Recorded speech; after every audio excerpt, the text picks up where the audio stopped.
যথাযোগ্যভাবে রমজানকে যদি আমরা কাটাতে চাই, এর সঠিক ব্যবহার যদি করতে চাই, যেই প্রস্তুতিগুলো লাগবে 11টি প্রস্তুতি যেগুলো আমাদের রমজানকে সার্থক করতে পারে ইনশাআল্লাহ, তার মধ্যে সর্বপ্রথম যে প্রস্তুতিটি দরকার সেটি হলো রমজান মাস শুরু হওয়ার আগে থেকেই, যথেষ্ট আগে থেকেই তওবা এবং ইস্তেগফার করতে হবে। কি করতে হবে ভাই? তওবা ইস্তেগফার কেন করবেন? তওবা ইস্তেগফার তো সারা বছরের রুটিন আমল। রমাদানকে কেন্দ্র করে রমজান মাসকে যদি আপনি সঠিকভাবে ব্যবহার করতে চান, তাহলে কেন আপনাকে তওবা ইস্তেগফার করতে হবে? কারণ হলো তওবা এবং ইস্তেগফার এর মাধ্যমে আমরা আল্লাহর রহমতের উপযুক্ত হব।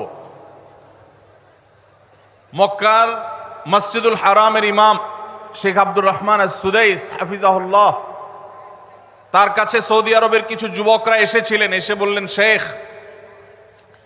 প্রতি বছর রমজান আসলেই আমরা অনেক প্ল্যান প্রোগ্রাম করি, অনেক কোরআন খতম দেব, অনেক নেক আমল করব, দোয়া রোনাজারি করব, দান সাদাকা করব। দুর্ভাগ্যজনকভাবে সেটা আমাদের আর রমজান মাসে করা হয় না। আফসোস করতে করতে রমজান মাস পার হয়ে যায়। আপনি আমাদেরকে পরামর্শ দিন, কেন আমাদের প্রতি বছর জীবনে রমজান আসে অথচ সেটা সঠিক ব্যবহার করতে পারি না? তখন শেখ সুদাইস তাদেরকে বলেছিলেন, রমাদান মাসে ইবাদত বন্দেগী করতে পারা এটা আল্লাহর নেয়ামত, এটা আল্লাহর অনুগ্রহ, এটা আল্লাহর রহমত। যে রমজান পেয়েও ইবাদত করতে পারলো না সে তো হতভাগা, কপাল পোড়া।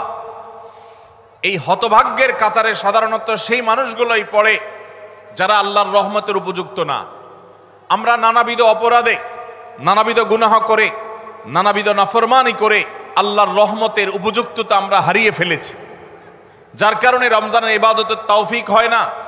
এই জন্য তিনি তাদেরকে নসিহা করেছিলেন যে আমি তোমাদেরকে উপদেশ দিচ্ছি, রমজান আসার আগে থেকেই আগের যে সমস্ত গুনাহ খাতা হয়েছে, যে সমস্ত নাফরমানি হয়েছে, আল্লাহর অবাধ্যতা হয়েছে, সেগুলোর জন্য চোখের পানি ফেলে রোনাজারি করে আল্লাহর কাছে ক্ষমা চাও। আল্লাহর কাছে ক্ষমা চেয়ে যদি আগের সবগুলোকে ভ্যানিশ করতে পারো, তাহলে আল্লাহর কাছে রহমতের উপযুক্ত হবে। বিষয়টা অনেকটা হালখাতার মতো। আপনার আগের দেনা দায় সব যখন পরিশোধ করে দিয়েছেন, নতুন করে আবার আপনি ধার করার, বাকিতে নেওয়ার উপযুক্ততা আপনার অর্জন হবে। ঠিক একইভাবে আমাদের নানা নাফরমানের কারণে আল্লাহর রহমত থেকে আমরা দূরে সরে গেছি। লানত অর্থাৎ রহমত থেকে দূরে সরে যাওয়া, এটার উপযুক্ত হয়ে গেছি অনেকে। এই জন্য ভাইরা, এখন থেকে রমাদানের প্রস্তুতির নিয়তে আল্লাহর কাছে তওবা করা, গুনাহ মাফ চাওয়া, ইস্তিগফার করা, জীবন পরিবর্তন করবার সংকল্প করা, এটা হবে আমাদের রমাদানের প্রথম প্রস্তুতি। চেষ্টা করব তো ইনশাআল্লাহ। প্রতিদিন যখনই তৌফিক হয় আল্লাহর সাথে একটু কথা বলবেন, আল্লাহ আমার সমস্ত গুনাহগুলো মাফ করে দিন, আমার নাফরমানি মাফ করে দিন, আমাকে আপনি ক্ষমা করে দিন। আমি যদি আপনার রহমতের জন্য কোনো কারণে অনুপযুক্ত হয়ে যাই, আমার কোনো বদবখতির কারণে, আমার কোনো কৃতকর্মের কারণে, তো আপনি সেগুলো মাফ করে দিন। এই যে দোয়া, এই দোয়া আপনাকে রমাদানে আল্লাহর ইবাদত বন্দেগী করার, আল্লাহর কাছে রোনাজারি করার, আল্লাহর কাছে ভালো আমল নিবেদন করার যে তৌফিক, এটার উপযুক্ত করে দিবে ইনশাআল্লাহ। তাহলে রমাদানের প্রস্তুতির প্রথমটি আমরা পেয়ে গেলাম, সেটা হলো আগের গুনাহ খাতাগুলো থেকে ইস্তিগফার করা, তওবা করা, ফিরে আসা। এর মধ্য দিয়ে রমাদানে ইবাদতের জন্য নিজেকে প্রস্তুত করব ইনশাআল্লাহ। চেষ্টা করা যাবে না ইনশাআল্লাহ? নাম্বার 2, দ্বিতীয় প্রস্তুতি হলো রমাদান মাসে আল্লাহ রাব্বুল আলামিন এই মাসের যে ফজিলত বর্ণনা করেছেন, কোরআন এবং হাদিস সম্পর্কে যাদের মৌলিক ধারণা আছে, হাদিসে রাসূল সম্পর্কে যাদের একটু ঘাটাঘাটিও আছে, তারা জানেন 2-3টা আমল সম্পর্কে কোরআন এবং সুন্নাহর সবচেয়ে বেশি সংখ্যক ভাষ্য বর্ণিত হয়েছে। সবচেয়ে বেশি সংখ্যক, এত ফজিলতের, এত তাৎপর্যের, এত মর্যাদার হাদিস আর অন্য আমল সম্পর্কে সাধারণত দেখা যায় না। সেই কয়েকটি আমল যেগুলোর ফজিলত বিপুল পরিমাণ, যেগুলোর ফজিলত সম্পর্কিত হাদিসের সংখ্যা অনেক, সেই রকম আমলগুলোর মধ্যে থেকে অন্যতম আমল হলো এই রমাদান কেন্দ্রিক আমল, সিয়াম, রোজা, এগুলোর ফজিলত। তো আমাদের রমাদান কেন্দ্রিক প্রস্তুতি হিসাবে দ্বিতীয়ত যে কাজটি আমরা করতে পারি সেটি হলো এখন থেকেই রমাদান মাসের কি কি ফজিলত আছে, সিয়াম সাধনার কি কি ফজিলত আছে, রমাদানের কি কি আমল আছে, বিশেষ করে ফজিলত এবং মর্যাদার কথাগুলো আলোচনা শুরু করা এখন থেকে। বাসা বাড়িতে গোল হয়ে কোনো নির্দিষ্ট বইকে কেন্দ্র করে পাঠচক্র হতে পারে, গ্রুপ স্টাডি হতে পারে, পর্যালোচনা হতে পারে যে রমাদান মাসের কি কি মাহাত্ম্য আছে, এক একজন এক একটা বললেন।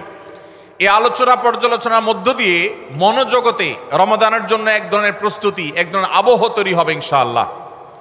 এজন্য দ্বিতীয় প্রস্তুতি হিসাবে আমরা এই কাজটিও ইনশাআল্লাহ করব, সেটা হলো রমজানের ফজিলত, রমজানের মর্যাদা, সিয়ামের ফজিলত, অন্যান্য আমলের উপকারিতা, সেগুলো নিয়ে আমরা বেশি বেশি পর্যালোচনা করব। যত বেশি আপনি আগে থেকে পর্যালোচনা করবেন, রমাদানের প্রতি আপনার তৃষ্ণা, সিয়াম সাধনার প্রতি আপনার ভেতরে আকাঙ্ক্ষা, প্রত্যাশা এবং প্রতীক্ষা, এটা আপনার মধ্যে বাড়তে থাকবে এবং রমাদানের প্রতিটা মিনিটকে কাজে লাগাবার জন্য তাগাদা আপনার ভিতরে অনুভব হবে ইনশাআল্লাহ।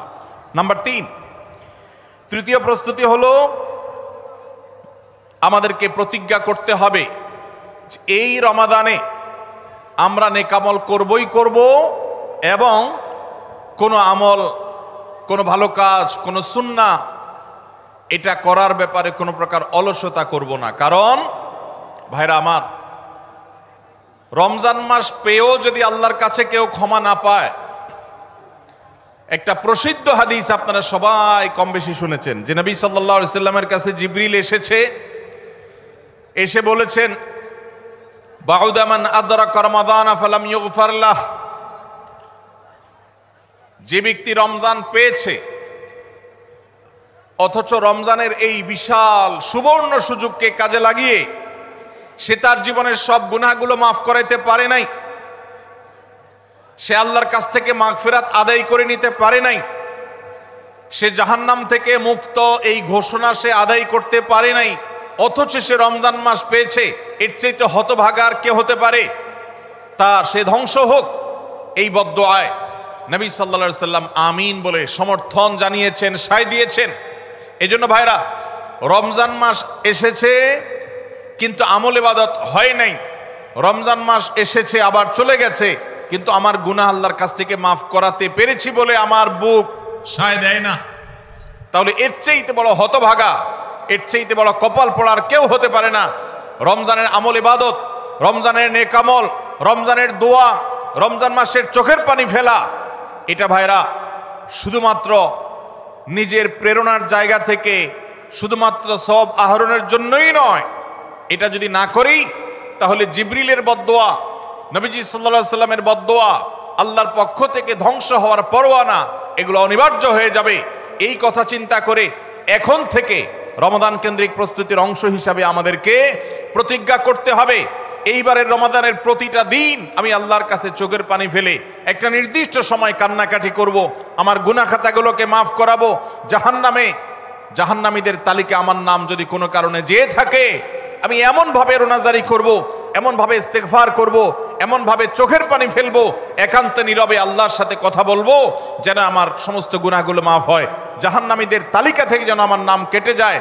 এর জন্য ভাইরা এখন থেকে প্রতিজ্ঞাটা করতে হবে। কাজ হবে রমজানে, কিন্তু প্রতিজ্ঞা হবে এখন থেকে যে আমি কোনোভাবে এইবারের রমজানের সুযোগ আর হাতছাড়া করব না ইনশাআল্লাহ। তাহলে 3 নম্বর হলো যে রমজান কেন্দ্রিক সমস্ত আমলগুলো করব, আল্লাহর কাছে তওবা ইস্তেগফার করে নিজের গুনাহগুলোকে মাফ করায় ছাড়বো, জাহান্নাম থেকে মুক্তি তথা নাজাত এটা নিজের করে নেব, এই মর্মে প্রতিজ্ঞাটা এখন থেকে যেই কয়দিন রমজান আসতে সময় আছে প্রতিদিন আমাকে নবায়ন করতে হবে। প্রতিজ্ঞা আজকেরটা যেভাবে হবে কালকেরটা আরো স্ট্রং হবে, তারপরের দিন আরো স্ট্রং হবে। প্রতিদিন আমি স্বপ্ন লালন করব কবে রমাদান শুরু হবে, আর আমি আল্লাহ রাব্বুল আলামিনের কাছে রমাদানের এই সমস্ত ইস্তেগফার, তওবা, আমল এগুলোকে নিবেদন করতে থাকবো। চেষ্টা করা যাবে না ইনশাআল্লাহ? তাহলে 3 নম্বর প্রস্তুতি হলো রমজান মাসে নেক আমল করার প্রতিজ্ঞা করা, মাগফিরাত এবং নাজাত আদায় করার প্রতিজ্ঞা এখন থেকে করা। নাম্বার 4 নম্বর যে প্রস্তুতিটা আমাদের নিতে হবে সেটা হলো, যদি আগের রমজানের কোনো রোজা কারোর কাজা থাকে, এই রমজান আসার আগে আগে শাবান মাসের মধ্যেই সেই কাজাগুলো আদায় করে ফেলা উচিত। আম্মা জান আয়েশা রাদিয়াল্লাহু তাআলা আনহা বলেছেন, যে নারী হিসাবে রমাদান মাসে যে কয়েকটা রোজা ভাঙতি পড়ে, নবীজি সাল্লাল্লাহু আলাইহি সাল্লাম রমাদান পরে পুরো সময়টা তার কাছে থাকার কারণে তিনি সেই রোজাগুলো রাখার সুযোগ সেভাবে পেতেন না। স্বামীর হকের কথা মাথায় রেখে রোজাগুলো রাখতেন না। এবং শাবান মাস আসলে নবীজি সাল্লাল্লাহু আলাইহি সাল্লাম নিজেও বেশি বেশি নফল রোজা রাখতেন। ওই সুযোগে মা আয়েশা রাদিয়াল্লাহু তাআলা আনহা বলেছেন যে তিনিও তার রমজানের বাকি রোজা যেগুলো ছিল ভাঙতি রোজা সেগুলো তিনি রেখে ফেলতেন। তো এই হাদিস থেকে বোঝা যায় রমজানের রোজা যদি কারোর কাজা হয়, পুরুষদের অসুস্থতার কারণে হতে পারে, মা বোনদের মাসিকার কারণে হতে পারে, তাহলে সেই রোজা যত দ্রুত সম্ভব আমরা কাজা করে ফেলব। এবং সেই কাজা করতে যদি কোনো কারণে, যৌক্তিক কারণে বা যে কোনো কারণে যদি বিলম্ব হয়, তাহলে এই বছরের আসন্ন রমাদানের প্রস্তুতির অংশ হিসাবে আগের রমজানের কোনো ভাঙতি রোজা থাকলে সেগুলো সব রেখে কাজা করে সম্পূর্ণভাবে এই রোজার জন্য প্রস্তুত হবে। এটা হলো 4 নম্বর প্রস্তুতি। নাম্বার 5 নম্বরের রমজানের প্রস্তুতি হলো আল্লাহ রাব্বুল আলামিনের কিছু সাধারণ ক্ষমা আছে, কমন ক্ষমা, গণহারে মাফ। আল্লাহ তাআলার এই যে সাধারণ ক্ষমা, গণহারে মাফ, দুটি বিষয় এই গণহারে মাফ থেকে মানুষকে দূরে সরিয়ে রাখে। আল্লাহর গণহারে যে ক্ষমা, এই গণক্ষমার উপযুক্ততা নষ্ট করে দেয় দুটি জিনিস। তার একটি হলো শিরক, আরেকটি হলো হাসাদ। একটা হলো হিংসা, আরেকটা হলো শিরক। নবী করিম সাল্লাল্লাহু আলাইহি ওয়াসাল্লাম বিভিন্ন হাদিস থেকে আমরা জানি, তিনি বলেছেন আল্লাহ রাব্বুল আলামিন বিশেষ করে লাইলাতুন নিসফি মিন শাবানে যখন মানুষকে গণহারে ক্ষমা করেন, তখন 2 শ্রেণীর মানুষকে আল্লাহ তাআলা মাফ করেন না, ইল্লা লিল মুশরিকিন আও মুশাহিন। তবে যদি মুশরিক আর মুশাহিন থাকে, শত্রুতা করে, হিংসা করে অন্যের প্রতি, এইরকম মানুষ যদি থাকে, তাদেরকে আল্লাহ তাআলা সাধারণ ক্ষমা আওতায় আনেন না। রমাদানে আল্লাহ তাআলা প্রতিদিন বহু মানুষকে সাধারণ ক্ষমা করেন। রমজান যখন কাছে আসে, শেষ দশক আসে, তখন সাধারণ ক্ষমার পরিমাণ বেড়ে যায়। আল্লাহ সুবহানাহু ওয়া তাআলা বলেছেন ওয়ালিল্লাহি উতা, নবী সাল্লাল্লাহু আলাইহি সাল্লাম বলেছেন ওয়ালিল্লাহি উতাকাউ মিনান নার ওয়া যালিকা ফি কুল্লি লাইলা। রমজানের প্রত্যেক রাতে বহু মানুষকে আল্লাহ তাআলা জাহান্নাম থেকে মুক্ত ঘোষণা দিয়ে দেন। অমুক জাহান্নাম থেকে মুক্ত, অমুকের ছেলে অমুক জাহান্নাম থেকে মুক্ত, অমুকের ছেলে অমুক, তার নাম জাহান্নামের তালিকা থেকে কাটা, জান্নাতের তালিকা চলে আসবে। অসংখ্য মানুষকে এভাবে এই সুযোগ আল্লাহ তাআলা দান করেন। যারা শিরকে লিপ্ত, সেটা যেই কোনো ধরনের শিরক হোক, কবরকে যারা সিজদা করে, মাজারকে যারা পুজো করে, জীবিত মৃত মানুষকে যারা সিজদা করে, কবরে যারা প্রার্থনা করে, সেখানে যারা সন্তান চায়, ব্যবসার উন্নতি চায়, যত প্রকার শিরক আছে কবর কেন্দ্রিক, এগুলাতে লিপ্ত হয়, অথবা এর বাইরে আরো যত রকমের শিরক গোটা দুনিয়াতে আছে, কোন প্রকার শিরকে যখন মানুষ লিপ্ত হয়, তখন এই ব্যক্তি আল্লাহ তাআলার সাধারণ ক্ষমার উপযুক্ত আর থাকে না। এই জন্য ভাইরা, রমজানের প্রস্তুতির অংশ হিসাবে 5 নম্বরের যে প্রস্তুতি আমরা গ্রহণ করব, সেটা হলো আল্লাহ তাআলা যেহেতু রমজানে অনেককেই সাধারণ ক্ষমা করবেন, আমি যেন সেই সাধারণ ক্ষমা প্রাপ্ত সৌভাগ্য মানুষদের তালিকায় ঢুকতে পারি, সেজন্য আমার অন্তর থেকে হিংসাকে ধুয়ে মুছে সাফ করে ফেলতে হবে। কোনো মুসলমানের কল্যাণ দেখে আমার কষ্ট হবে না, কারোর ভালো দেখে আমার ভেতরে জ্বালা পোড়া হবে না। পারলে তার জন্য আরো বেশি দোয়া করব, যে কারোর ভালো হোক আমি আরো ভালো চাইব, কারোর কোনো ক্ষতি আমি চাইব না। এই কল্যাণকামিতাই হলো দিন। আদ-দীনু আন-নাসীহা। কিলা লিমান ইয়া রাসূলুল্লাহ, ক্বালা লিল্লাহি ওয়া লিরাসূলিহি ওয়া লিআম্মাতিল মুসলিমিনা ওয়া আইম্মাতিহিম। নবী সাল্লাল্লাহু আলাইহি সাল্লাম বলেছেন, ধার্মিকতা কিসের নাম? ধার্মিকতা, দিনদারিতা কিসের নাম? ধার্মিকতা হলো কল্যাণকামিতার নাম। আল্লাহ রাব্বুল আলামিনের আদেশ নিষেধ মেনে চলা, নবী সাল্লাল্লাহু আলাইহি সাল্লামের আদেশ নিষেধ মেনে চলা, এটাই হলো তাদের জন্য কল্যাণকামিতা। আর সকল স্তরের সাধারণ মানুষের কল্যাণ চাওয়া, কারোর ক্ষতি না চাওয়া, এটাই হলো দিনদারিতা। যে ব্যক্তি কারোর ক্ষতি চায়, যে মুসলমান আরেক মুসলমানের ভালো দেখলে তার ভেতরে জ্বালা পোড়া করে, অস্থিরতা আসে, সে ভালো মুসলমান না, সে হিংসুক, তার ভিতরে কবিরা গুনাহ আছে।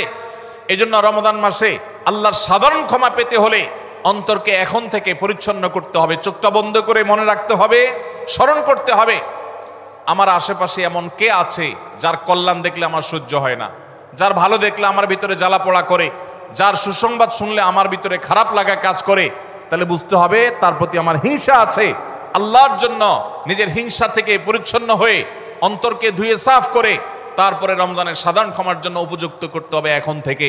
ঠিক একইভাবে আমি আমার কথায়, আমার কাজে, আমার বিশ্বাসে কোনো মাধ্যমে আল্লাহর সঙ্গে শিরক করছে কিনা, আরশের মালিকের সাথে শিরক করছে কিনা, আল্লাহ বলেছেন ইন্নাল্লাহা লা ইয়াগফিরু আন ইউশরাকা বিহি ওয়া ইয়াগফিরু মা দুনা যালিকা লিমান ইয়াশা। আল্লাহর সঙ্গে শিরক করা হলে এটা আল্লাহ মাফ করবেন না। শিরকের অপরাধ এটা যদি কেউ করে তওবা ছাড়া মারা যায়, আল্লাহ তাআলা এই অপরাধ ক্ষমা করবেন না। এটা আল্লাহর আগে থেকে দেওয়া ঘোষণা। কোরআনে আল্লাহ আরো বলেছেন লোকমান হাকিমের উদ্ধৃতি দিয়ে, ইন্না শিরকা লাযুলমুন আযীম। তিনি তার সন্তানকে উপদেশ দিতে গিয়ে বলেছিলেন যে ইন্না শিরকা লাযুলমুন আযীম, শিরক সবচেয়ে বড় অপরাধ। এজন্য ভাইরা, শিরক থেকে পরিচ্ছন্ন না থাকলে রমাদানের কোনো ইবাদত, কোনো আমল আমাদের কাজে আসবে না। এজন্য রমজানের প্রস্তুতি হিসাবে শিরক এবং হিংসা থেকে অন্তরকে পরিচ্ছন্ন করা, পবিত্র করা, এটা হলো আমাদের পঞ্চম প্রস্তুতি। নাম্বার 6, বিগত রমজান যেগুলো আমাদের জীবনে এসেছে, সেই সমস্ত রমাদানে কেন আমার আমল ইবাদত হয় নাই? রমজান আসার আগে নিয়ত করছি কোরআনটা খতম দেব, কিন্তু দিতে পারি নাই। রমজান আসার আগে নিয়ত করেছিলাম এই বছর একটা তারাবিও মিস করব না, কিন্তু অনেকগুলো মিস হয়ে গেছে। রমজান আসার আগে নিয়ত করেছিলাম এই বছর রমজান থেকে এই ধূমপান করা ছেড়ে দিব, কিন্তু অনেকে ছাড়তে পারেন নাই। রমজান আসার আগে নিয়ত ছিল এই বছর রমজানে একটা খারাপ জিনিস মোবাইলে, টিভিতে দেখব না, কিন্তু সেই প্রতিশ্রুতি রাখতে পারি নাই। কেন পারি নাই? বিগত রমজানের সমস্ত আমল নামা নিয়ে বসতে হবে এখন থেকে, শাবান থেকে, আজকে থেকেই, যে আমার গত রমজানে আমল ইবাদতের ক্ষেত্রে প্রতিবন্ধকতা, বাধাগুলো কি কি ছিল, একটা একটা করে সম্ভব হলে লিখে ফেলবেন। নাম্বার 1, আমি তারাবিটা নিয়মিত পড়তে পারি নাই, কারণ অমুক অমুক বন্ধুর সাথে আড্ডায় যেতে হয়েছে। তাহলে এটা আমার একটা বাধা। আমি হারাম জিনিস থেকে বেঁচে থাকবো, কিন্তু পারি নাই কেন? কারণ ফেসবুকে ঢুকছে একটা কাজে, সেখান থেকে আমার আরো 5টা অকাজ করা লাগছে। তাহলে এটা আরেকটা কারণ, ফেসবুক। এইভাবে একটা একটা করে আপনি যদি কারণ লেখেন, লেখার পর আসন্ন রমাদানকে অর্থবহ এবং সার্থক করবার স্বার্থে এবং প্রয়োজনে সেই চিহ্নিত কারণগুলো একটা একটা ধরে হিম্মত করে, সৎসাহস করে আল্লাহকে সন্তুষ্ট করবার আশায় ছুঁড়ে ফেলে দিতে হবে নিজের জীবন থেকে। এই সংকল্প এবং এই কাজটা যদি আপনি করতে পারেন, তাহলে ইনশাআল্লাহ আপনি দেখবেন আপনার এই রমজান আপনার জীবনের শ্রেষ্ঠ রমজান হয়েছে। ভাইরা আমার, নবী করিম সাল্লাল্লাহু আলাইহি সাল্লাম তাঁর জীবদ্দশায় কয়টা রমজান পেয়েছেন? মাত্র 8টা রমজান পেয়েছেন। দ্বিতীয় হিজরিতে রমজানের রোজা ফরজ করা হয়েছে, দশম হিজরিতে আল্লাহ তাকে দুনিয়া থেকে নিয়ে গেছেন। মাত্র 8টা রমাদান তিনি পেয়েছেন নবী সাল্লাল্লাহু আলাইহি সাল্লাম। বহু সাহাবী আছেন, তাদের জীবনে রমজান মাত্র পেয়েছেন একটা রমজান পেয়েছেন। এরপরে রমজান আসার আগে হয়তো জিহাদের ময়দানে গিয়ে শাহাদাত বরণ করেছেন। অনেক সাহাবী আছেন হয়তো 40, 45, 50 বছর বয়সে ইসলাম গ্রহণ করেছেন, এরপরে কয়েক বছরের মধ্যে দুনিয়া থেকে চলে গেছেন, রমজান পেয়েছেন অল্প কয়েকটা। আর আমরা জন্মসূত্রে মুসলমান হওয়ার সুবাদে এক একজন মানুষ 20টা, 30টা, 40টা, 50টা রমজান আমরা পেয়েছি। দুর্ভাগ্য আমাদের, সাহাবা একরাম মাত্র 2, 4, 5টা রমজান পেয়ে তাদের জীবনকে যেই পর্যায়ে নিয়ে গেছেন, আমরা বেশিরভাগ মানুষ জীবনে 30, 40, 50টা রমজান পেয়েও আমাদের জীবনকে সে পর্যায়ে নিতে পারি নাই। ভাইরা আমার, এই জন্যই আসন্ন রমাদানকে সঠিকভাবে ব্যবহার করবার জন্য আমাদের বিগত রমজানগুলোর সমস্ত সমস্যাগুলোকে চিহ্নিত করতে হবে। কি কি কারণে আমি এর আগের রমজানগুলো সঠিকভাবে কাজে লাগাতে পারিনি, ব্যবহার করতে পারিনি, সেগুলো একটা একটা করে দূর করতে হবে। যেমন সোশ্যাল মিডিয়া, ফেসবুক, ইউটিউবের আসক্তি, এটা আমার আগের বছর রমাদানের যে ইবাদত, এটার ক্ষেত্রে প্রতিবন্ধকতা ছিল। তাহলে এই বছরের ইবাদতের প্রস্তুতির অংশ হিসাবে এই সোশ্যাল মিডিয়া, ফেসবুক আমার মোবাইল থেকে আনইনস্টল করে ফেলতে হবে। চেষ্টা করা যাবে না ইনশাআল্লাহ?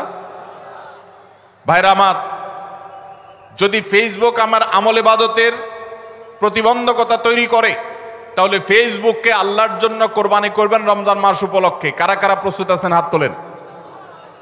বুঝে শুনে হাত তুলছেন? বুঝে শুনে হাত তুলছেন? আল্লাহ এই হাতগুলোকে সবগুলোকে কবুল আর মঞ্জুর করুন। যুবক ভাইয়েরা, আপনারা ফেসবুক মোবাইল থেকে আনইনস্টল করার নিয়ত করছেন, এটার মানে কিন্তু আপনারা এক একজন আল্লাহর রাহে কোরবানি হওয়ার নিয়ত করছেন। প্রস্তুত আছেন তো ইনশাআল্লাহ? নিজেদের কোরবানি করার জন্য প্রস্তুত আছেন তো ইনশাআল্লাহ? আল্লাহ তাআলা আমাদেরকে তৌফিক দান করুন। ভাইরা আমার, রমাদানের 6 নম্বর প্রস্তুতির অংশ হিসাবে যে কাজটি করতে হবে বলছিলাম, সেটা হলো আমাদের সমস্যাগুলো কি কি হয়েছে সেগুলো চিহ্নিত করে সেগুলো দূর করতে হবে। আর 7 নম্বর প্রস্তুতির অংশ হিসাবে আমরা যেটি করব সেটা হলো রমাদান কেন্দ্রিক সমস্ত আহকাম এবং মাসাইল, বিধিবিধানগুলো আমাদের শিখে ফেলতে হবে। এটা রমজানের প্রস্তুতি। আমাদের দেশে অনেক মসজিদে ইমাম সাহেবরা তালিম করেন রোজা ভঙ্গের কারণ কি, রোজা মাকরুহ হওয়ার কারণ কি, রোজার জন্য ক্ষতিকর বিষয়গুলো কি কি, এগুলো রমজান মাসে বিভিন্ন নামাজের পরে তালিম করেন। এটা একটা ভালো চেষ্টা, কিন্তু এই কাজটা যদি আমরা শাবান মাস থেকে নিজস্ব উদ্যোগে করি সেটা হবে আরো ভালো চেষ্টা। কথা কি বুঝে আসছে ভাই? তাহলে রমজান আসার আগে থেকেই আমরা মাসাইলের তালিম, মাসাইলের শিক্ষা, জ্ঞান অর্জন, রমজানের বিধিবিধানগুলো আমরা জানার চেষ্টা করব। এটা হবে পার্ট অফ প্রিপারেশন ফর রমাদান। রমজানের জন্য প্রস্তুতির অংশ হিসাবে আমাদের এখন থেকে রমজান এবং সিয়ামের মাসাইলগুলো জানতে হবে। আল্লাহ আমাদের সবাইকে আমলের তৌফিক দান করুন। 8 নম্বর হলো রমজানে যে আমলগুলো করবেন এখন থেকে সেগুলোর ওয়ার্ম আপ এবং রিহার্সেল শুরু করে দিবেন, প্রস্তুতি শুরু করে দিবেন, চর্চা শুরু করে দিবেন। কারণ মানুষ দাঁড়ানো অবস্থায় হঠাৎ করে জোরে দৌড় দিতে পারে না। একটা গাড়ি সেটা দাঁড়ানো অবস্থায় হঠাৎ করে 100, 150, 110, 20 গতিতে চলতে পারে না। প্রথম 10, 20 হয়, এরপরে 40, 60 হয়, এরপর আস্তে আস্তে 100 বা 110, 20 হয়। এই জন্য রমাদান মাসে যদি আপনি বিপুল পরিমাণ ইবাদত করতে চান, অনেকে আছেন অপেক্ষা থাকেন রমজানের চাঁদ উঠলে সব শুরু করব। এদের দ্বারা জীবনে কিছুই হয় না। যারা আসলেই রমজানে কিছু করতে চায় তারা এখন থেকে শুরু করবে। রমজানে আমরা রোজা রাখবো, নবী সাল্লাল্লাহু আলাইহি সাল্লাম শাবান থেকে নফল রোজা রাখার অভ্যাস শুরু করতেন। রমজানে আমরা দোয়া করব, এখন থেকে দোয়ার রিহার্সেল শুরু করা, প্রস্তুতি শুরু করা। যে কোনো গুরুত্বপূর্ণ কাজের আগে মহড়া শুরু হয়, তারপরে মূল কাজ শুরু হয়। এই জন্য শাবান মাস থেকে আমাদের প্রস্তুতি চলতে হবে। চেষ্টা করা যাবে না ইনশাআল্লাহ? তাহলে 8 নম্বরের প্রস্তুতি হলো যেই আমলগুলো রমজানে করব সেগুলোর রিহার্সেল, সেগুলোর প্রস্তুতি, ওয়ার্ম আপ এখন থেকে শুরু হবে। নাম্বার 9, রমজান মাসের দিন এবং রাত যেভাবে কাটাবেন তার জন্য একটা প্ল্যান করে ফেলবেন। সুন্দর করে একটা স্কেডিউল করে ফেলবেন, রুটিন করে ফেলবেন যে আমি কোরআন তেলাওয়াতটা কোন সময় করব। দিনের কোন সময়টাতে আমি কোরআন তেলাওয়াতের জন্য টাইম বরাদ্দ রাখলে সেটা মিস হবে না। হতে পারে ঘুমানোর আগে, হতে পারে ফজরের পরে। কোন টাইমটা আমার সবচাইতে কোরআন তেলাওয়াতের জন্য নিরাপদ টাইম সেটা আমি ফিক্স করব। এই ঠিক একইভাবে আমি আল্লাহর কাছে রোনাজারের জন্য ভালো সময় কোনটা সেটা ঠিক করব। আমরা আমাদের আসুন্নাহ ফাউন্ডেশন থেকে আপনারা জানেন রমাদান প্ল্যানার নামে একটা প্ল্যানার তৈরি করেছি রমজানকে অর্থবহ করবার জন্য। এবছর আরেকটা নতুন বই আমাদের আসছে সামনের সপ্তাহে ইনশাআল্লাহ। মাহে রমজানের 27টি আমল, মাসনুন আমল কোরআন সুন্নাহর আলোকে। প্রত্যেকটা খুঁটিনাটি আমলকে আলাদা আলাদা করে উল্লেখ করা হয়েছে। খুব ছোট্ট ছোটি বই। উদ্দেশ্য রমাদানকে অর্থবহ করা। অতএব রমাদানকে অর্থবহ করবার জন্য আপনার প্ল্যান করতে হবে আগে থেকে। সেটা এখন থেকেই, যে আপনি কখন কোন কাজটা করবেন, কোন আমলটা করবেন, কোন ভালো কাজটা করবেন। এগুলো যদি আগে থেকে প্ল্যান হয় দেখবেন কাজটা করা সহজ হয়েছে। নাম্বার 10, রমাদানের প্রস্তুতির অংশ হিসাবে চাঁদ দেখার চেষ্টা করতে হবে। চাঁদ দেখা, আজকাল চাঁদ দেখার আমলটা বিলুপ্ত হয়ে গেছে, অনেকটাই হারিয়ে যাচ্ছে। চাঁদ দেখা কমিটি ছাড়া সাধারণ মানুষ চাঁদ দেখতে আমরা ভুলে গেছি। আমরা চাঁদ দেখি কিন্তু ফেসবুকে, আকাশে না। চাঁদ কি ফেসবুকে দেখবেন না আকাশে দেখবেন? সবাই যদি চাঁদ ফেসবুকে খোঁজেন তাহলে আকাশে সরকারি কিছু লোক খুঁজবে, হেলাল কমিটির লোকজন খুঁজবে। হেলাল কমিটির লোকদের উপরে ভরসা করে যদি এই কোটি কোটি মানুষ তাদের রোজা রাখে তাহলে প্রায় বছর দেখেন গন্ডগোল লাগে। চাঁদ উঠছে আবার উঠে নাই, উঠে নাই ঘোষণা হয়ে আবার 11টা বাজে 10টা বাজে উঠছে। এই ঘটনা হয় না? হয় না? এই ঘটনা এই জন্য হয় যে আমরা সবাই চাঁদ দেখার দায়িত্বটা পালন করি না। নবীজি বলেছেন সুমু লিরুইয়াতিহি ওয়া আফতিরু লিরুইয়াতিহি, তোমরা রোজা রাখো চাঁদ দেখে আবার ঈদও করো চাঁদ দেখে। এই জন্য 29শে শাবান পশ্চিম আকাশে চাঁদ খোঁজার চেষ্টা করবেন সন্ধ্যার সময়। চেষ্টা করবেন না ইনশাআল্লাহ? চেষ্টা করে যদি চাঁদ দেখতে নাও পারেন তারপর আপনি সওয়াব পাবেন। আর যদি চাঁদ দেখেন তাহলে দোয়া পড়বেন, আল্লাহুম্মা আহিল্লাহু আলাইনা বিল ইয়ুমনি ওয়াল ঈমান ওয়াস সালামাতি ওয়াল ইসলাম রব্বি ওয়া রাব্বুকাল্লাহ।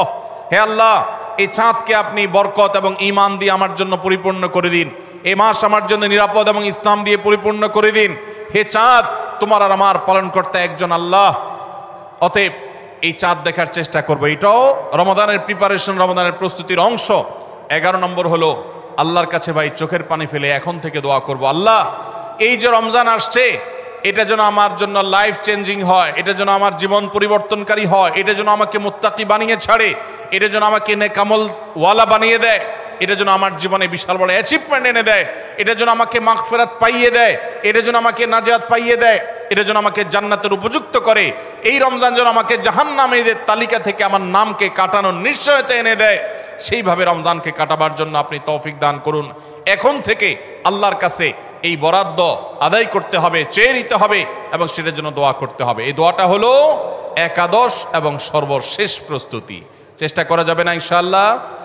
রমাদান উপলক্ষে আসুন্নাহ ফাউন্ডেশন থেকে আমরা একটা ঘোষণা গত বছরে দিয়ে রেখেছি, ইনশাআল্লাহ এই রমাদানে সেটা কার্যকর হবে। সেটা হলো যে রমজান মাসে যদি কেউ পুরো কোরআনে কারীম অর্থ সহকারে বুঝে পড়ে, মাদ্রাসার নিচের ক্লাসের ছাত্ররা তারা শরীক হতে পারবে, উপরের ক্লাসের ছাত্র অথবা আলেম ওলামা তাদের জন্য এটা না, কারণ তারা তো এই কম্পিটিশনে এমনিতেই ভালো করবে। এটা আমাদের সাধারণ শিক্ষিত ভাইদের জন্য, স্কুল কলেজের ভাইদের জন্য, সর্বস্তরের নারী পুরুষ, দেশে বিদেশে প্রবাসে থাকা সব মানুষদের জন্য উন্মুক্ত। অনলাইনে নিজস্ব ওয়েবসাইটে আমরা এই পরীক্ষা নিয়ে থাকি। 6টি ধাপে সারা বছর নেওয়া হয়েছে। এখন সামনে রমাদানে যেটা হবে সেটা হলো মূল, যে কেউ যারা আগের কোনো ধাপে পরীক্ষা দেয় নাই তারাও সবাই দিতে পারবে। কাজ হলো শুধু একটাই, সেটা হলো রমাদানকে কেন্দ্র করে আপনি টার্গেট করবেন পুরা কোরআনের শুরু থেকে শেষ পর্যন্ত আমি একবার ভালো করে অর্থ সহকারে বুঝে পড়ার চেষ্টা করব। চেষ্টা করা যাবে না ইনশাআল্লাহ? আল্লাহ তাআলা কি বলেছেন পুরা কোরআনে আমরা অনেকেই পড়তে চাই, জানতে চাই, কিন্তু হয়ে ওঠে না। আপনি এই রমজানকে কেন্দ্র করে টার্গেট করেন প্রতিদিন আমি 1 পারা বা 1.5 পারা। ইমাম সাহেব বা হাফেজ সাহেব তারাবিতে যে তেলাওয়াত করেন পুরো পারাটা আমি যদি সুন্দর করে দেখে যাই এবং দেখার পরে পরিবারের লোকদের সাথে গ্রুপ স্টাডি করি, মুদারাসা করি, যেটা নবী সাল্লাল্লাহু আলাইহি সাল্লাম জিবরিলের সাথে করতেন, সেটা যদি আপনি করেন তাহলে রমজানের শেষ জুমাবার বাদ ফজর অনলাইনে আমাদের পেজ থেকে লিঙ্ক দেওয়া হবে। লিঙ্কে ক্লিক করে শর্ট টার্মে একজন একটু রেজিস্ট্রেশন করে দিতে হবে, নিজে পারলে ভালো, না হলে যারা অনলাইন বোঝে তারা 1 মিনিট লাগবে রেজিস্ট্রেশন করতে, বাস। এরপরে আপনি ডাইরেক্ট পরীক্ষা দিতে পারবেন। এমসিকিউ প্রশ্ন, একটা অক্ষরও লিখতে হবে না, সব প্রশ্ন উত্তর দেওয়া আছে, 4টা উত্তর দেওয়া থাকবে, সঠিকটা সিলেক্ট করতে হবে। এই পরীক্ষা যারা বিজয়ী হবেন তাদের জন্য পুরস্কার হলো 15 লক্ষ টাকা। 15 লক্ষ টাকার পুরস্কারের ঘোষণা আমরা দিয়েছি। এর মধ্যে প্রথম 3 জনকে আমরা ইনশাআল্লাহ বিদিনিল্লাহ উমরা করাবো। 3 জনের উমরার জন্য আল্লাহর 3 বান্দা ইতোমধ্যে স্পন্সর হয়ে টাকা জমা দিয়ে দিয়েছেন আমাদের কাছে। এখন শুধুমাত্র কারা কারা উমরা যেতে চান সে মানুষগুলো দরকার। আপনারা সবাই যেতে চান ইনশাআল্লাহ? অতএব ভাইরা, রমাদানকে কেন্দ্র করে ওই যে প্রিপারেশন, প্রস্তুতির অংশ হিসাবে এখন থেকে কোরআনে কারীম বুঝে পড়া শুরু করে দেন। পরীক্ষার দিন পরীক্ষা দেন। আপনি পুরস্কার জিতেন আর না জিতেন, আল্লাহ বলেছেন ফাস্তাবিকুল খায়রাত, ভালো কাজে প্রতিযোগিতা করা এটা ইটসেলফ একটা ভালো কাজ। অতএব আপনি পরীক্ষায় অংশগ্রহণ করেছেন, প্রতিযোগিতায় নাম লিখিয়েছেন, এটাই একটা ইবাদত। আপনার রমাদান কর্তব্য করে দিতে পারে ইনশাআল্লাহ। সবাই চেষ্টা করবো তো ইনশাআল্লাহ রমাদানকে কেন্দ্র করে। তাহলে যেই প্রস্তুতিগুলো আমরা নিতে পারি, যেগুলো আমাদের রমাদানকে অর্থবহ করতে পারে, তার ভিতরে 1 নম্বর বলেছিলাম তওবা ইস্তেগফার করে আগের সব গুনাহগুলো থেকে আল্লাহর কাছ থেকে মাগফিরাত আদায় করে নেওয়া, যাতে করে রমজানে ইবাদতের জন্য আপনি উপযুক্ত হন, আল্লাহর রহমত প্রাপ্তির তৌফিক প্রাপ্ত হন। অনেক সময় গুনাহগুলো ইবাদতের ক্ষেত্রে বাধা হয়, গুনাহের কারণে আল্লাহর ইবাদতের তৌফিক হয় না। নাম্বার 2, আল্লাহ রাব্বুল আলামিন রমজানের এবং সিয়ামের যে ফজিলতের কথা বলেছেন, নবীজি সাল্লাল্লাহু আলাইহি ওয়াসাল্লাম যেসব ফজিলতের কথা বলেছেন, মর্যাদা, মাহাত্ম্য, তাৎপর্যের কথা বলেছেন, এগুলোর আলোচনা, পর্যালোচনা এগুলো এখন থেকে শুরু করা। আপনার অফিসে বাসায় বিভিন্ন রকমের হাদিস, রমজানের ফজিলত, সাহারি ইফতারের ফজিলত, গুনাহমুক্ত থাকার ফজিলত, তাকওয়া চর্চার ফজিলত, রমজানের আমল, এগুলো এখন থেকে জানাশোনা শুরু করে দেন, এখন থেকে এটা রিহার্সাল শুরু করেন। রমাদানকে অর্থবহ করবার জন্য আমরা রমাদান প্ল্যানার করেছি, রমাদানকে অর্থবহ করবার জন্য আমরা তারাবির সালাতে কোরআনের বার্তা বই করেছি, রমাদানকে অর্থবহ করার জন্য আমাদের আরেকটা বই আসছে মাহে রমাদানের 27 আমল। এই সব আয়োজন কিভাবে রমজানকে সুন্দরভাবে কাটানো যায় সেজন্য এখন থেকে আপনি ফজিলতের হাদিসগুলো জানেন, আলোচনা করেন, দেয়ালে দেয়ালে নিজের বাসায় লাগায় রাখেন এবং বারবার দেখেন, পর্যালোচনা করেন, আবহ তৈরি হবে ইনশাআল্লাহ। নাম্বার 3, তৃতীয় প্রস্তুতি হলো এইবারের রমাদানে যে কোনোভাবে মাগফিরাত আদায় করে ছাড়বো আল্লাহর কাছ থেকে। জাহান্নামীদের তালিকা আমার নাম থেকে থাকলে এটা কাটায় ছাড়বো এই মর্মে প্রতিজ্ঞা করা, এটাও প্রিপারেশন। এখন থেকে নিয়ত করা যে এই রমজানটা অর্ডিনারি রমজান হবে না, এই রমজানটা শুধু সাহারি আর ইফতার আর তারাবি এই 3 জিনিসের নাম হবে না, এটা একটা অর্থবহ রমজান হবে। একটা নাফরমানি আমি করব না, একটা গুনাহ আমি করব না। এখন থেকে প্রতিজ্ঞা করতে হবে নিজের সাথে নিজে, প্রতিদিন নিজের সাথে নিজের বোঝাপড়া ফাইনাল করতে হবে, এটা প্রস্তুতি। নাম্বার 4, বিগত রমাদানের যদি কোনো রোজা কাজা হয়ে থাকে সেগুলো সব আদায় করে শেষ করতে হবে শাবানের মধ্যে। নাম্বার 5, শিরক এবং হাসাদ, হিংসা, এগুলোর কারণে আল্লাহর সাধারণ ক্ষমার উপযুক্ততা মানুষ হারিয়ে ফেলে, সেগুলো থেকে মুক্ত থাকার প্রতিজ্ঞা করে মুক্ত থাকার জন্য চেষ্টা করতে হবে এখন থেকে, যে শিরক থেকে থাকলে জীবনে কখনো সেই শিরক থেকে মুক্ত হওয়া, অন্তরের কারো প্রতি হাসাদ থাকলে সেটাকে দূর করা, তার কল্যাণকামী হওয়া, এগুলোর মধ্য দিয়ে রমজানে যে সাধারণ ক্ষমা হবে তার জন্য নিজের উপযুক্ততা তৈরি করা, এটাও রমজানের প্রস্তুতির অংশ। নাম্বার 6, বিগত রমজানগুলোতে কোন কোন কারণে আমার আমল হয় না, কোন দোস্তের কারণে, কোন বন্ধুর কারণে, কোন গ্রুপের কারণে, কোন অ্যাপসের কারণে, কোন ফেসবুকের কারণে, সেগুলো একটা একটা করে এই রমজানে যেন জীবনে না থাকে সেগুলা ছিন্ন করার জন্য প্রস্তুতি নেওয়া। নাম্বার 7, রমজানের মাসলা মাসাইলগুলো জানা, এটাও রমজানের প্রস্তুতির অংশ, এখন থেকে সেটা করা। 8 নম্বর হলো রমজানে যে আমল করতে চান এখন থেকে সেগুলো শুরু করে দেন, তেলাওয়াত করা। অনেক সালাফ শাবান মাস থেকে প্রচুর তেলাওয়াত করা শুরু করতেন, নবীজি শাবান মাস থেকে নফল রোজা শুরু করতেন। এগুলো হলো আগে থেকে প্রস্তুতি এবং মহড়া। রমজানে যা করবেন, দান সাদকা করবেন, এখন থেকে লিস্ট করেন, তালিকা শুরু করে দেন, টাকা পয়সা জোগাড় শুরু করে দেন, এগুলো হলো পার্ট অফ প্রিপারেশন। 9 নম্বর হলো রমজান কিভাবে কাটাতে চান তার একটা রুটিন করে ফেলেন, দিন রাত 24 ঘন্টার রুটিন। বাচ্চাদের, ফ্যামিলির অনেক ধরনের আমল আছে রমজানকে কেন্দ্র করে, যেগুলো হারিয়ে গেছে আমাদের সমাজ থেকে। রুটিন করেন এবং ইলম অর্জন করার চেষ্টা করেন। নাম্বার 10, চাঁদ দেখার চেষ্টা করতে হবে, এটাও রমজানের প্রস্তুতির অংশ। আর 11 নম্বর হলো আল্লাহর কাছে দোয়া করতে হবে, আল্লাহ যেন আমাদেরকে রমজানের রোজাকে যথাযথভাবে আদায় করার তৌফিক দান করেন। চেষ্টা করা যাবে তো ইনশাআল্লাহ। আল্লাহ রাব্বুল আলামিন আমাদের সবাইকে রমজানকে সর্বোচ্চ কাজে লাগাবার, সর্বোত্তম ব্যবহার করবার তৌফিক দান করুন। সবাই চেষ্টা করবো তো ইনশাআল্লাহ। ভাইরা আমার, জীবনে রমজান হতে পারে এটাই শেষ, সেই চিন্তা করেই আমাদেরকে রমাদানকে ইস্তেকবাল করতে হবে, অভ্যর্থনা জানাতে হবে। এটাকে শেষ রমজান ধরেই প্রিপারেশন নিতে হবে, আগাইতে হবে। এইবার যদি সুযোগ মিস হয় হয়তো আর সুযোগ আমার কাছে আসবে না, সেই চিন্তা করেই করতে হবে। তাহলে ইনশাআল্লাহ এই রমাদানে অর্থবহ কিছু করা সম্ভবপর হবে। আমরা সবাই সেজন্য যার যার জায়গা থেকে সচেষ্ট হব আগে থেকেই। এবং মনে রাখবেন, আবারও বারবার বলছি যে নবী সাল্লাল্লাহু আলাইহি সাল্লামের সেই হাদিসটি মাথায় রাখতে হবে, রমজান মাসটা আমল করে, ইবাদত করে কিছু কামাইতে পারলাম ভালো, না কামাইতে পারলাম তেমন কোনো ব্যাপার না। ব্যাপারটা সেরকম না। ব্যাপারটা হলো, যদি এই মাস চলে যায় আর অবহেলায় আপনি আল্লাহর কাছ থেকে মাগফিরাত আদায় করতে না পারেন, তাহলে বাউদামান আদরাকা রমাদান ওয়া লাম ইগফার লাহ, এই হাদিসের মেজদাক হবেন আপনি, এই হাদিসের প্রয়োগ ক্ষেত্র হবেন আপনি।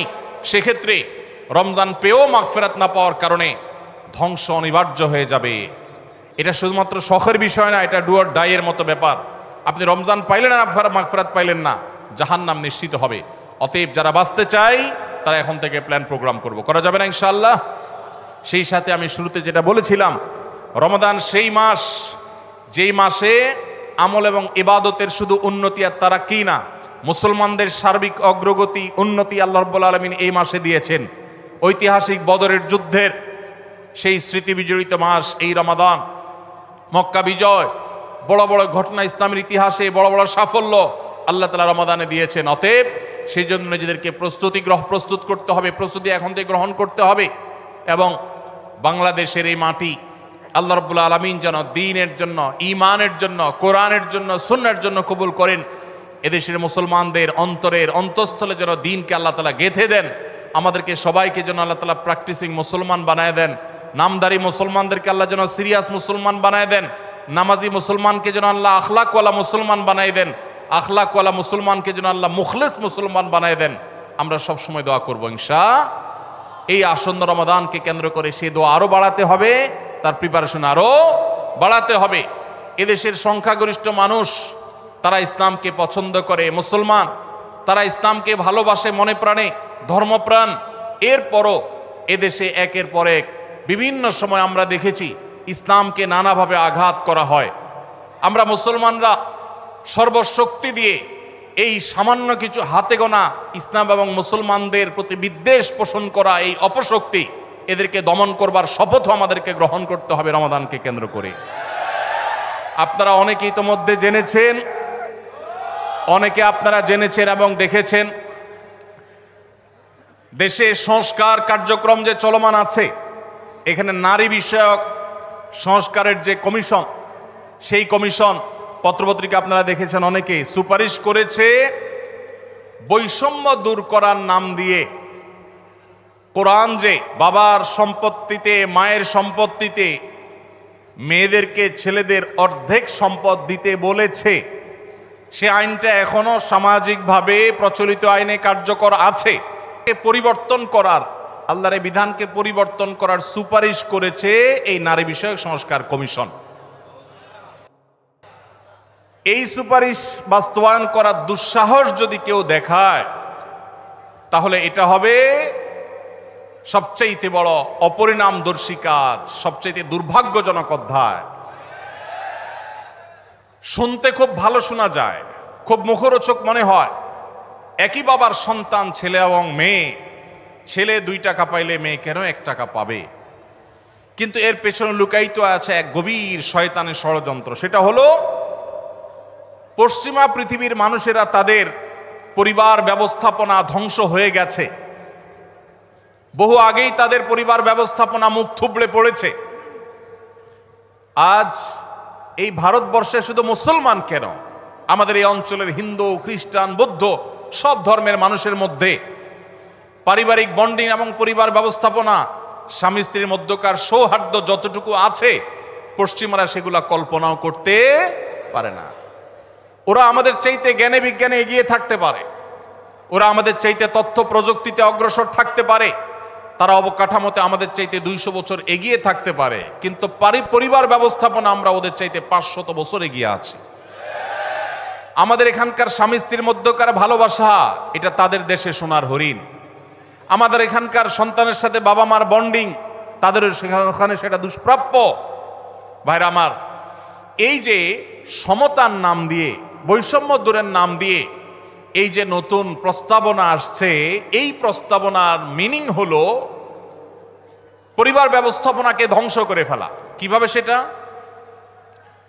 ছেলে এবং মেয়ে উভয় যখন সমান সমান হারে 1 টাকা 1 টাকা করে পাবে, তখন পশ্চিমাদের মতো ছেলে বলবে মেয়েকে, বাসা ভাড়া তুমি অর্ধেক শেয়ার করো, সংসার খরচ তুমি অর্ধেক শেয়ার করো, যেভাবে পশ্চিমা পৃথিবীতে আছে। এইটা যদি শুরু হয়, তখন পরিবার ব্যবস্থাপনা ওদেরটা যেরকম ধ্বংস হয়েছে, আমাদেরটাও ধ্বংস হওয়া অনিবার্য হবে। দুইজনকে ঘরের বাহির হতে হবে। এটা হলো স্বামী স্ত্রীর মধ্যকার রেষারেষি শুরু হওয়ার একটা সূচনা, একটা সূত্রপাত, যে তোমার কাছেও 2 টাকা আছে, আমার কাছেও 2 টাকা আছে, তাহলে সংসার খরচ আমি দিলে তুমি কেন দিবা না, তোমাকেও দিতে হবে। এখন আল্লাহ রাব্বুল আলামিন যে সুন্নাতুল্লাহি ফিল আরদ, পৃথিবীতে আল্লাহর যে নিয়ম রেখেছেন, পুরুষরা বাহিরের দিকটা সামলায়, মেয়েরা ভেতরের দিকটা সামলায়। পুরুষরা বাহিরের জগৎটাকে দেখে, মেয়েরা ভেতরের জগৎটাকে দেখে। এই যে বন্টন, এই বন্টনের মধ্য দিয়ে যে পরিবার ব্যবস্থাপনা মানব সভ্যতার শুরু থেকে আজও পর্যন্ত আসছে, এটার ভিন্ন পথ এক্সপেরিমেন্ট করে, চালিয়ে, পরীক্ষা চালিয়ে পশ্চিমারা ফেইলিয়র হয়ে গেছে, ব্যর্থ হয়ে গেছে। এখন আমাদের সমাজকে ব্যর্থ করার অপচেষ্টায় এদেশে তাদের কিছু দোসররা করছে এবং তারা এ কাজে লিপ্ত আছে। বিধায় আমাদেরকে চোখ কান খোলা রাখতে হবে। কোরআনে কারীমের আইন, কোরআনে কারীমের বিধান এমনিতেই তো নাই, যে 2-1টা সমাজের খাঁজে ভাজে আছে, এগুলাকে ধুয়ে পরিষ্কার করার যে শয়তানের ষড়যন্ত্র, নীল নকশা, এটা ইনশাল্লাহ এদেশের মানুষ বাস্তবায়ন করতে দিবে না। এদেশের মানুষ দিনকে যতটা ভালোবাসে, ফু মেরে তুড়ি মেরে সংস্কারের নামে আল্লাহর দেওয়ার সেই বিধান এটাকে উড়িয়ে দেয়া হবে আর সাধারণ মানুষ চুপচাপ বসে থাকবে, এটা বোকার স্বর্গে বসবাস করা ছাড়া আর কিছুই নয়।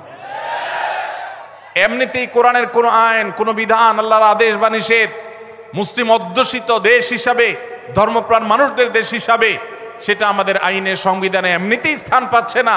যেগুলো আছে দুই একটা, সেগুলো মুছে পরিষ্কার করার এই ষড়যন্ত্র এদেশের প্রত্যেকটা মুসলমান রুখবে ইনশাআল্লাহ।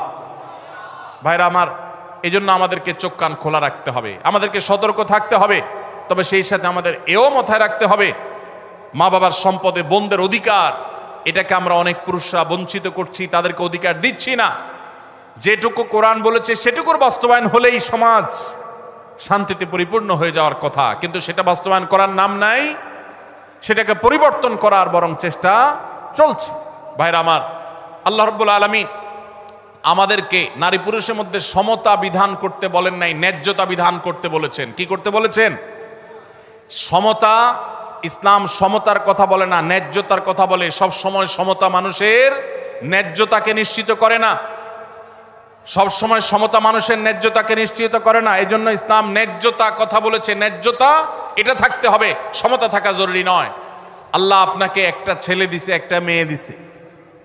ছেলেটার জ্বর হয়েছে, তাকে নাপা খাওয়াইছেন 103 ডিগ্রি জ্বর। মেয়েটার শরীরে কোনো জ্বর নাই, সুস্থ মানুষ, তাকে বলতেছেন তুমিও তো আমার ঘরে জন্ম নিয়েছ, এক পাতা নাপা কিনেছি, ছেলেটাকে খাইয়েছি একটা, তুমিও তো ভাত খাইছো, এখন একটা নাপা তুমিও খাও, না হলে তো আমার ভয় হয় যে আমি সমতা বিধান করলাম না। কি বলেন? ছেলের জ্বর হয়েছে, তাকে নাপা খাওয়াইছেন, এখন সমতা যদি বজায় রাখতে হয় তাহলে মেয়েকেও কি করা লাগবে? নাপা খাওয়ানো। এক ছেলের বয়স 20, তার জন্য যে সাইজের জামা কিনেছেন, আরেকজনের বয়স 10, সমতা বিধান করতে হলে তার জন্য একই সাইজের জামা কিনতে, একই সাইজের জামা যদি কিনেন তাহলে সেটা কি ইনসাফ হবে না বেইনসাফ হবে?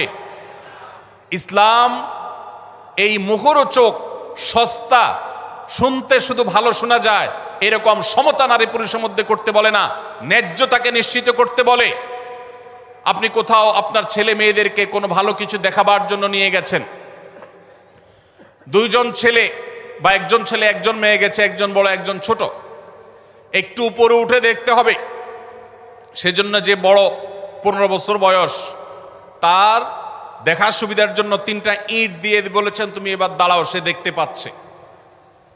এখন যার বয়স 5, তার জন্য যদি 3টা ইট দেন সে কি দেখতে পাবে? কিন্তু যেহেতু বড়জনকে 3টা দিবেন, ছোটজনকেও 3টা দিবেন, ছেলেকে 3টা দিবেন, মেয়েকেও 3টা দিবেন, এটা হলো সমতার দাবি। আর ন্যায্যতার দাবি হলো যার 3টা লাগে তারা 3টা দিবেন, যার 6টা লাগে তাকে 6টা দিবেন। এটা হলো ন্যায্যতা। ইসলাম নারী পুরুষের মধ্যে ন্যায্যতা নিশ্চিত করতে বলে, সমতা নয়। পশ্চিমারা যে সমতার কথা বলে এটা মুখরোচক, বস্তাপচা, সস্তা স্লোগান। এই স্লোগান কখনো ইনসাফ প্রতিষ্ঠা করতে পারে না। পশ্চিমাদের সমাজ ব্যবস্থা ইনসাফ প্রতিষ্ঠা হয় নাই। নারীরা মুসলমানদের চাইতে 1000 গুণ বেশি নিগৃহীত, নিষ্পেষিত। আমাদেরকে বুঝতে হবে এবং ধারণ করতে হবে। আল্লাহ রাব্বুল আলামিন কোরআন এবং হাদিসের আলোকে আমাদের জীবনকে, আমাদের সমাজকে, আমাদের দেশকে, আমাদের পরিবারকে সবকিছুকে ঢেলে সাজাবার তৌফিক আমাদেরকে দান করুন।